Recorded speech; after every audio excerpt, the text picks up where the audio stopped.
I recently did a video about how to spot a borderline female from a mile away. In it, I used the diagnostic criteria from the DSM-4 to explain the 9 most prominent traits that borderlines display.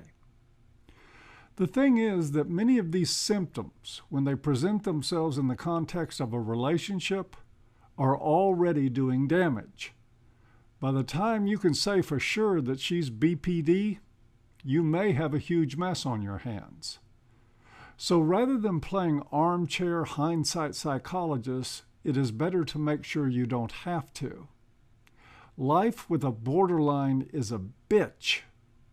Figuring out relationship problems by sifting through the ashes of what's left of your life is a bitch too. Better that you learn to spot women with BPD and women with borderline traits, which are even more common, not from a mile away, but from mere inches and when you first meet them. That's the subject of today's talk on An Ear for Men.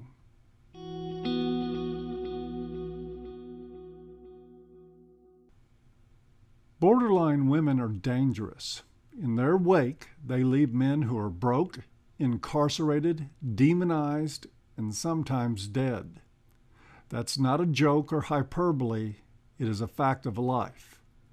If you have a son and you never talk to him about borderline personality disorder or BPD traits, then you are helping him prepare to get hung on a cross.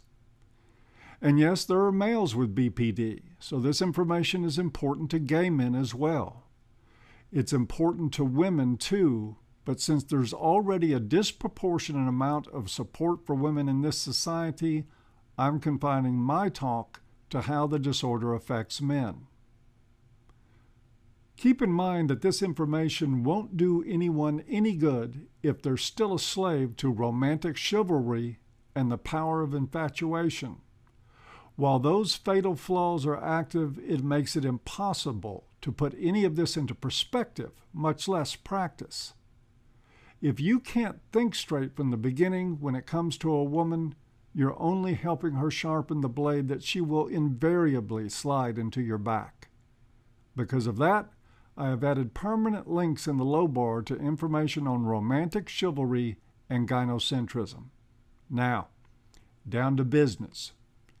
Here are some of the easiest ways to tell if you're dealing with a woman who has BPD or enough borderline traits that she belongs in your rearview mirror anyway. 1. Too much information too soon. Intimate details of personal life tragedies, abusive relationships, being the alleged victim of crimes like rape, incidents of childhood sexual abuse, and the like are not first date conversation material for anyone with a sense of boundaries. They are not for second or third dates either. This kind of information is for people you have grown close to and in whom you have developed some sense of trust. Quickly regurgitating all your life's hardships and trauma, real or imagined, soon after meeting someone is a big tell for personality problems. Borderline women lead with this stuff to trigger and manipulate men's protective instinct, to put them in a hero mode because heroes always put their interests in the back seat. So, if you go to dinner and she starts telling you that her father molested her before you're looking at the dessert menu, forget about the pie a la mode and just ask for the check. 2. Too sexual, too fast. This is not about slut-shaming, even though I will wager that most guys with their shit together aren't going to get serious about a woman who shows up to a first date acting and looking like anybody's baby. The point is that the sex, the hot, steamy, kinky sex that she soft pitches you right away, is a serious sign that you're dealing with a woman who's 2 French fries short of a value meal. One of the borderline's greatest tools for control is sex. As I've said before, many BPD women are very attractive with highly sexualized personas. This puts younger men at the prime of their sexual development and at the low end of their intellectual priorities at the most risk. From the late teens to the mid-20s is when men's hormones and natural urges have the loudest, most commanding voice in their head. It is also the ages when women are at the peak of their sexual attractiveness. That's a slanted but accurate reality that weighs heavily against men. It is an exciting and fun time of life for a lot of young men. It is also the time that they can be easily played, like a PS4 in a frat house. It's difficult to intervene on this. Did you ever try to talk sense to an 18-year-old who's hooking up with a hottie who's willing to do anything he likes behind closed doors, or in the mall elevator for that matter? Have you ever tried to point out when he's blowing money on her like a high roller, or when he's going around like a trained seal balancing a beach ball on his nose for his next piece of fish out of a bucket? Hard as it is, even when it is nearly impossible to get his attention, this is the time that they need the guidance of older men who care about them, men who at least attempt to let them know they are headed for possibly very serious problems. If they don't think about what you're saying at the moment, they may well learn from it after the rug is pulled out from underneath their feet. There just seems to be something about a bruised ass that has a positive impact on a younger man's ears. Number 3, she views porn as cheating. On this one, I'm not just talking about borderlines. Look, it is understandable that a lot of women aren't wired to like porn. There are 2 realities that play in this. 1, women don't have the visual sexual orientation of men, and 2, they are jealous of the attention they feel is being stolen from them. So I am not suggesting that it's a good idea or even respectful to her to have some fuck money porn star as the screensaver on your PC. And telling her truthfully that porn is not personal to you probably won't help either. Just remind yourself that if she's like most women, she has a vibrator, full charged and ready to go under her bed, and it is not there for sore spots and stiff muscles. She masturbates just like you, only she has just a different way to do it. She wants to rationalize that because she uses her imagination and a vibrator, that it is somehow morally superior to your using imagery and your hand. She is, of course, full of shit about this, but can, with time and maturity, get the picture. But if she hangs doggedly to the narcissistic fantasy that even mild and fleeting sexual interest in anything but her is somehow diminishing of her value as a woman, then you have a crazy on your hands. She maintains this belief not out of morality, but out of the highly immoral desire to control you like a dog on a leash. You can be a good boy and comply. You can sit and heel like a champion at a dog show. Just know that it will only lead to more and more extreme forms of control. Oh, and to be clear, I'm not saying that a woman has to like porn to prove she's not a borderline. But if she thinks digital imagery is your mistress and that a quick jerk is an affair, she needs to grow out of it. If she can't, then she may well have a personality disorder or something just as bad. 4, she quickly calls on your gallantry by damseling. This one is a dead towel. One of the many ways a borderline will attempt to gain complete control early on is with the quick damsel. She will tell you of her woes with an ex. You know, that jerk she told you about on the first date and how he still won't leave her alone. She may talk about some other family member who is out to get her, a boss that is an alleged harasser, or something else similar to that. She might even have a child she can't control, who needs a firm hand from a real man like you. When she plays that sob story card, you and most men for that matter will feel the instant instinct to find a way to protect her. You won't think about the fact that 1, it may all be bullshit, and 2, if there is truth to it, you could wind up shot or at the very least on an unwitting, unending, and life-consuming crusade that was not in your plans before you met her. Here's a hint, guys.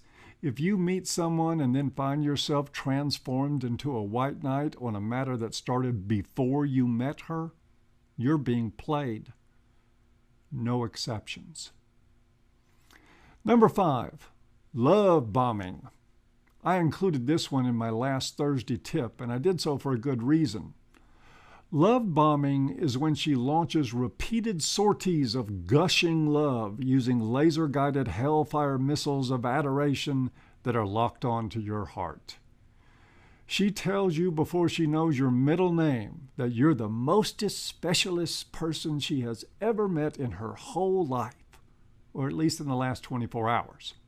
She literally puts a crane hook between your legs and hoists you up atop a pedestal so high you get a nosebleed, where the oxygen is too thin to catch your breath. It is a perch no human being can remain on for any length of time. Now, if you have narcissistic tendencies yourself, you'll probably react to all her fawning adulation about how great you are with, how did she know? But if you're not, if you're normal, you may get caught up in all the approval and believe that she actually sees you as some sort of savior. And you may start trying to act like one, which is precisely what she wants. Guys, it only makes the fall that much harder, and the fall is as certain as sunrise in the morning.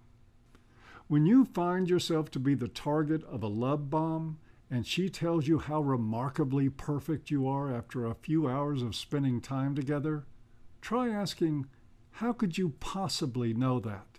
You barely know me. Then set your watch for her explosion of indignation for not appreciating all the wonderful things she said about you. Or, if she's really subtle, you'll see an expression on her face that tells you she doesn't like being busted. Either way, it's a borderline, dude. Run. Number 6, she shows any signs that she uses shame as control. Using shame to control is the tactic of abusive parents and borderline women. And get this clearly, borderline women are the world's foremost experts on controlling men with guilt and shame. They can make the Vatican look like a camp for hedonists. Spotting these things is simple. Terms like real man, hero, and even white knight are the tells. Questions like, what kind of man are you? Or statements like, you're the man, are giveaways. By the way, that last one, you're the man, almost always comes up when something dangerous, expensive, or labor-intensive is involved. If that is not a bullhorn in your ear screaming run, then it's only because you're intent on keeping your head in the sand and your ass up high and exposed. The point here is that anytime you find yourself doing something she asked you to do when you really didn't want to, simply because you would feel ashamed to refuse, you're being played. It is easy, even cowardly, to give in and go that way. The thing that takes courage, that points to your being a real man, if you insist on using that stupid term, is your ability and willingness to look her in the eye and say no. Now, here's the catch about all this stuff. All of these 6 subtle tells about the borderline personality and borderline traits are not so subtle at all if you're looking for them. Also, they are present to some degree in almost all women. It is a part of a culture of personality perversion that is worthy of yet another video. But just because a woman demonstrates any one of these behaviors does not mean she's a BPD.